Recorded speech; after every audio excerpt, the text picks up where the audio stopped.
Hey everybody, DJ here. Welcome back. This is going to be part 2 of rendering jewelry in cycles. We're going to be going over the dispersion effect in the diamonds and some lighting settings. If you haven't yet, please take a moment to like and subscribe to the channel. It really helps me out. Make sure you hit the little bell icon so you get notifications when new videos are released. We also have a really cool Discord community, so you can jump on there by clicking the link below in the video description. And if you are interested in donating to help cover the costs of making these videos, please consider becoming a patron. You can see the link also down below in the video description. Next thing that we're going to do here has to do with Jokafa's really awesome glass material. So make sure that you download it like I showed you earlier in the video. And we're going to, let's save real quick. We're going to append that. So File, Append. You're going to navigate to wherever you saved that file. So for me, I have a very specific shader folder. I'm going to go in there. So here, when you navigate to the Blender file, it should look like this, where it says JCF Fancy Glass. And then we're going to go in there. And then you're going to go to the material, and you're going to click on the JCF Fancy Glass, and then click on Append. You're going to click on your diamonds, go over to the materials, and it will be selectable right here like that, okay? And I'm going to go back to the shading tab here, and you'll see that we're still in the isolation mode, / there to get out of there. Click on your diamonds, / again, and hit Z, and then go to the rendered. And you can see automatically there's some interesting stuff here that's going on. Now, this shader has some really great stuff. I'm going to open this up here, and let's give a little bit more space and move this over like this. Now you'll notice that if you look online and you look at some of this stuff, you can see that it looks pretty plain. You don't see a whole lot of what's called dispersion in some of these, but I have come to find that a lot of the folks out there really like to see some cool dispersion effects in these jewelry designs. The straight black and white is a little bit boring for a lot of people, and they really want it to look really fancy with a lot of dispersion. Okay. So, what's really awesome about this particular shader is that Jokafa has basically simplified this down for everybody. And there's a lot of like tutorials online on how to make these yourself. And in my opinion, there's some things I want to spend my time on and other things I don't. And making these types of shaders with all the math that goes into it to make it accurate and easy to use is just not my cup of tea. So it's really awesome that he's created this and has made it pretty much free for everybody or, available for donation. And what you can do here is very easily with this dispersion, you can see there's ever so slightly a little bit on there. You can make this 0, which will make pretty much no dispersion. It does sort of look like it when you move around. There's a little bit of the RGB values that you see there, but really there's not any real dispersion that's happening there. But if we take this and we put it to like a 0.25, or you just crank this sucker up, you can start to see more dispersion effects. And for us to see it really, really well, what we need to do is we have to have a proper IOR for this particular material, okay? So, or for this diamond, because that's what we're creating. Now, you can make like, rubies or whatever if you find a ruby, color, or, emeralds or something like that, or sapphires, or, agates, or whatever it is that you want to do. But let's change this back to all one for a white value. What we want is a diamond. So if you go online and you do a search, you can find for what the diamond value actually is for the index of refraction, but I already looked that up and it's 2.418. Someone's probably going to argue with me that it's not actually that. That's fine. It's just, if you look online, that is a value that I see, so that's why I used it. Now, what's cool is you can actually go backwards. You can go reverse in the direction for the dispersion and make some really cool effects like this here. But for the purposes of this tutorial, we really don't want to go that far. So the other thing that's happening here is we need something else for the light rays to bounce off of, and we also have to take care of the kind of like amount that the light rays are passing through this glass object. And we're actually going to jump out of the shading tab because I don't like all these around, and I actually prefer this layout view anyway. And before we actually do anything else in here, let's take this and then let's apply our diamond material, link the materials that way. I'm just going to split the panel here, go to the shader editor, and over here, let's just take a look at both of these together in the rendered view. So here it is. And we can take this dispersion and we can like blast it up to a lot more. And you can change the roughness if you want. You can have actually rough glass. You can see that it's rough on the inside. And the outer glossy roughness, you can pop that up too. And all this sort of stuff here. You can actually change all of these colors. So the glossy color on the outside, you can see that that changes the reflection there. And then the inner glossy color, you can change that as well. So you can see that you can make some interesting sort of materials with this, but let's just keep this all at white here.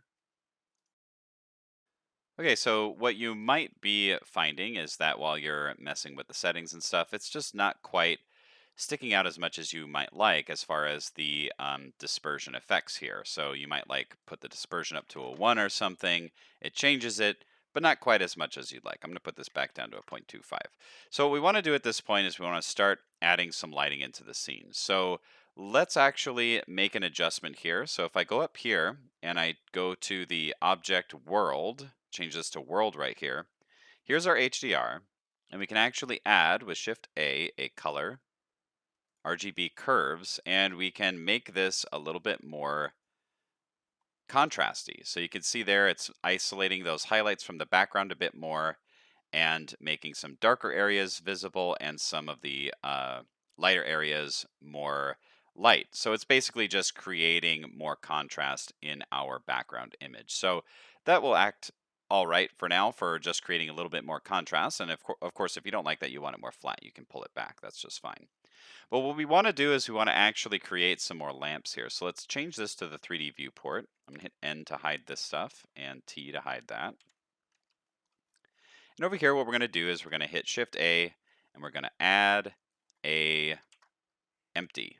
So go down here to empty, planes with axes, scale this up a bit, and I'm going to put it right in the middle here.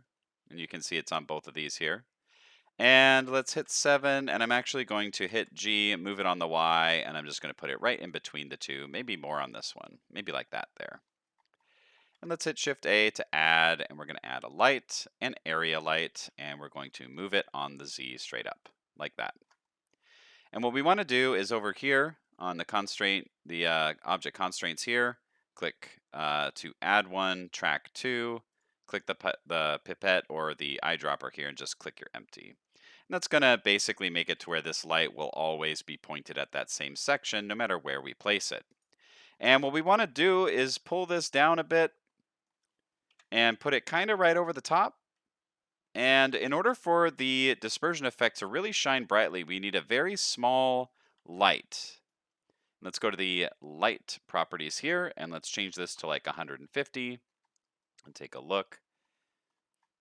And if we go to the world settings actually, and we take the surface, let's reduce this here and take the strength down to 0. We can actually take a look at how that light is interacting with the scene here.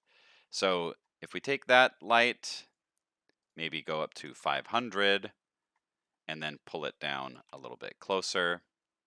And you can pop this up to as much as you want. You can make this like 1500 if you want. And basically we want to use that to start to create more of the dispersion look in this. And you can make this a little bit bigger if you'd like, or a little bit smaller. But you can see as we change this size here, you can see that that dispersion effect is becoming more and more visible. So let's pull this up a little bit, pull it a little bit away. And let's add another one here. So Shift A to add an area light. Do the same thing here where we go to the object constraints, click track 2, select our empty, and then we're going to move it kind of in the front. Maybe move it right here. And let's change this to maybe 500, maybe 1200, something like that. And you can pull this closer, maybe pull it over here.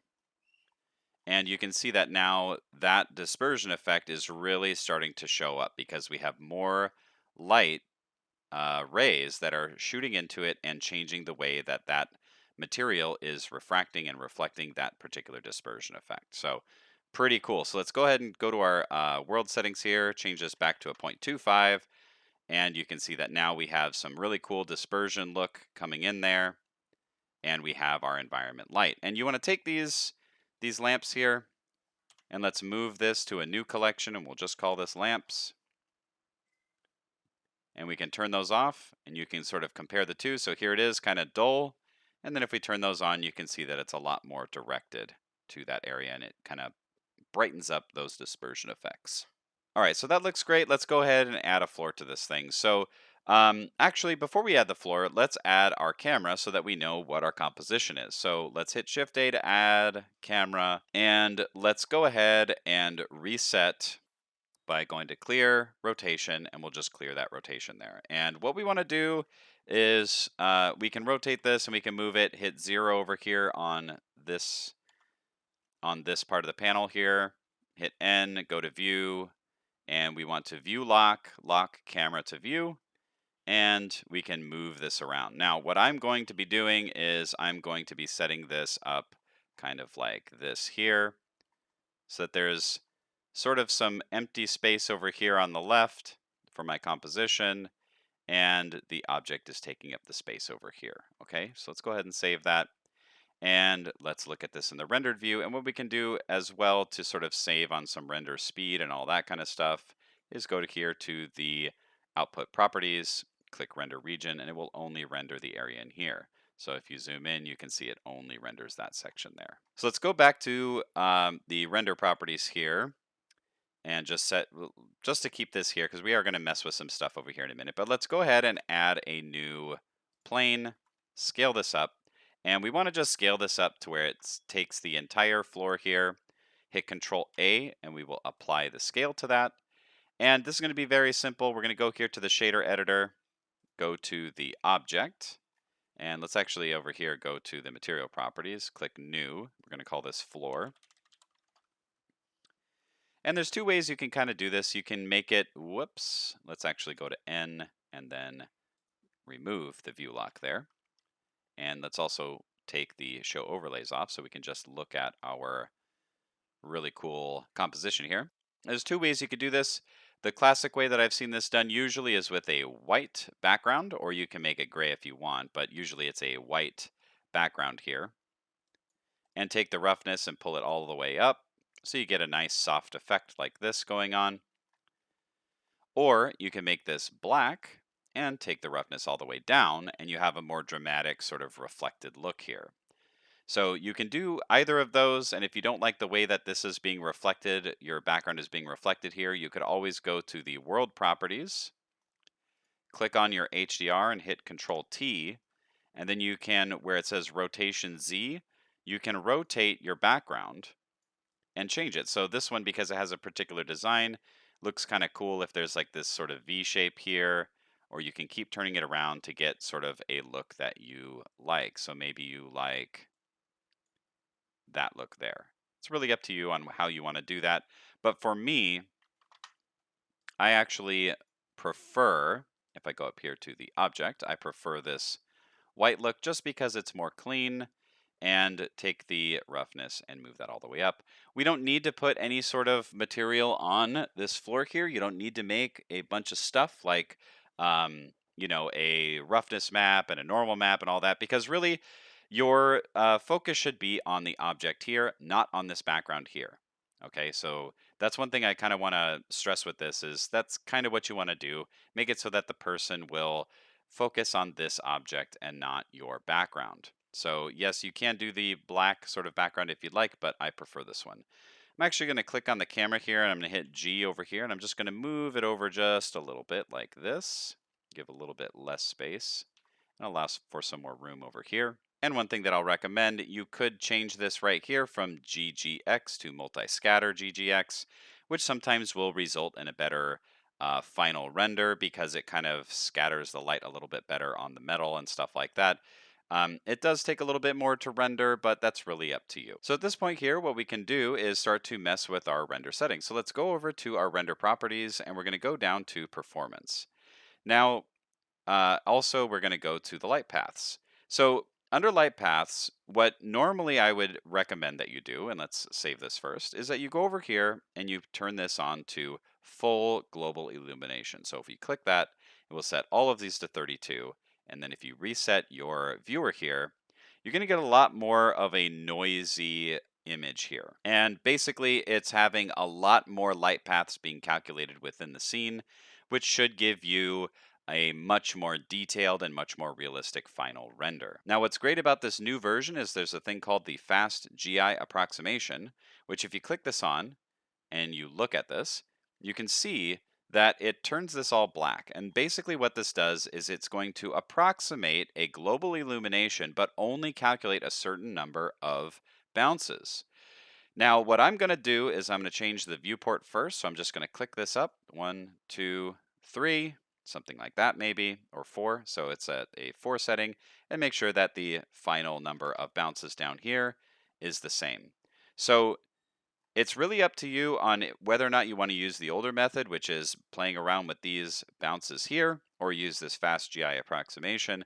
I've found that this does really, really well, especially with these sorts of materials. It can render it out pretty quickly, and the noise is relatively minimal.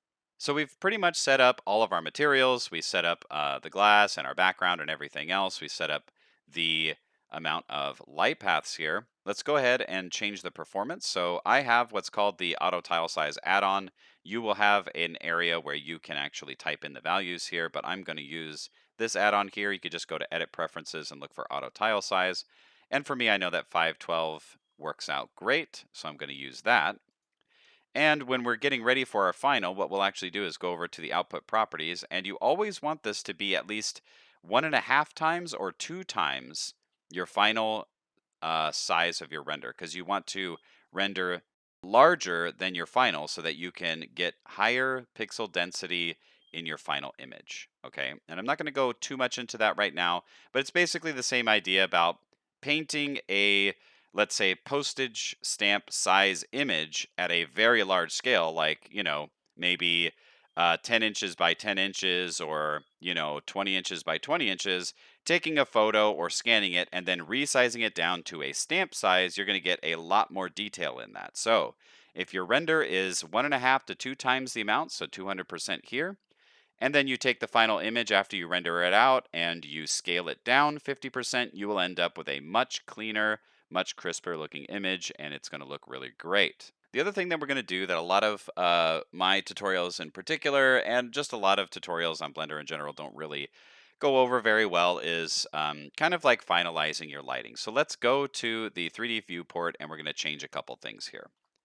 So you can add more lights if you want, but this sort of light setup is perfectly fine for what we want to do. And what we're going to do here is we're actually going to go over to our render settings here, the render properties, go down to color management. And what we want to do is actually change this to what's called false color. And false color basically shows us the hot sections, which means the very, very bright points, and the medium and the low sections, so the not as lit areas, and gives us a map so that we can kind of gauge what's going on in our scene as far as the lighting is concerned. And a lot of times, Blender users will overlight their scenes and blow out the highlights and stuff like that. Now, this is jewelry, so there should be some bright points. And we can actually look at our image here, and we can see that on this particular gem, you can see that there's a bright point there, and there's a bright point right here. And if you take the empty and you move this, we can actually change the direction of the lights, but you can see that sometimes it doesn't really affect where those hot spots are. And you can actually take your lights and you can move them around, and you can see that as I move the light, you can see that the hot spot there, the white section, is changing. I'm going to right click to reset that. To make sure that you don't blow out your highlights, and I'm going to show you how you can adjust your overall image color and all that sort of stuff in a minute. What you want to do is first go to your world properties, take the strength, and just put it down to 0. And we're just going to look at the lights here, these lamps. So let's turn off this first area lamp here, and we're just looking at this one, area 01. And you can call this whatever you want. I didn't name it, but I would recommend that you name it. So I'm clicking on that. Let's take a look here, and this is really just too bright. So we're going to take this and let's put it down to like 500, maybe 250, okay? So you can see there's still a hot spot, but it's not as crazy as it was before. Maybe we can even try 100. or something like that. And you can see that it's red, but it's not white anymore, which means that there's some sort of visual quality there that we can actually adjust later when we start to change the overall lighting or the contrast in our scene. Next, we can turn on the other area lamp and we can take that down. Let's say 250 or something like that, maybe 500. That looks okay. And then let's turn back on our world at 0.25 and it looks something like this. Let's go back and change the color management over here in our render properties. And let's just change this to filmic because that's what most people are used to. And here you have a more neutralized scene. It's a lot more natural. You see some actual shadows going on here. It doesn't seem too crazy as far as the blown out highlights and all that, and it's a lot softer. And what we can do is we can actually take these and we can start to sort of adjust where these lamps are set.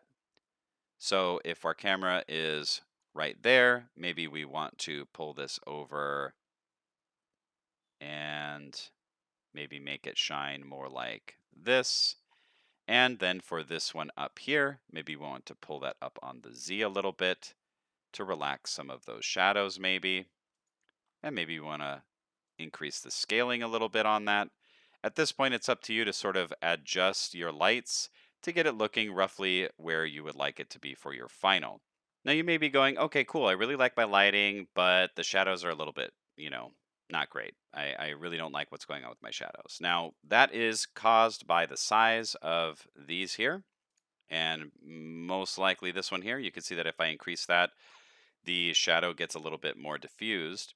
But maybe you really like where the lights are and you really don't want to change that.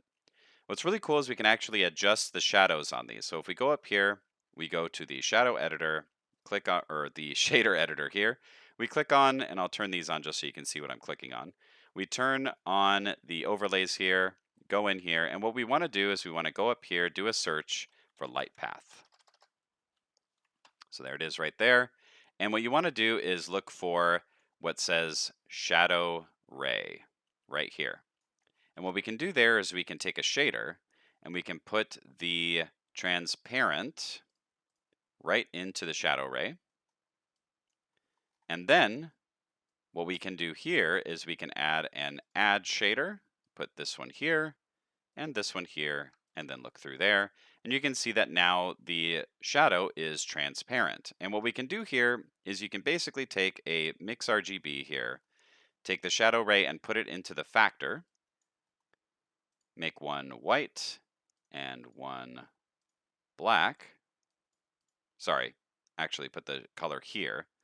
And you can take that and you can move this all the way black, which shows that there.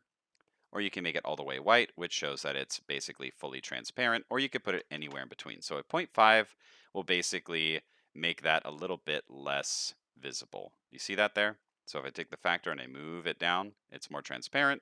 And if I move it up, it's more opaque. So it's really up to you on if you want to do that. You can see that if we move it all the way opaque, you're seeing the diamonds there. So you might, let's say, put this at a point, I don't know, 0.25. We can take these, copy that, and then go into our diamonds here, paste it in there, move it over, take this shader and pop it in there, and then look through that. And you can see that now it's not as visible. Let's just make it 0.5 because I think that 0.25 is a little bit too unrealistic. So that's how you can kind of control that. So either changing the shadow ray to a transparent like this, or you can take the lights here, specifically this one up here seems to be the culprit, and you can make this a bit larger, which will diffuse that shadow, and you can move it a bit away, which will also diffuse it as well. And wherever you place this, it's going to change how the shadows are being projected onto here. So that's going to be it for this tutorial. Hopefully you were able to follow along with me.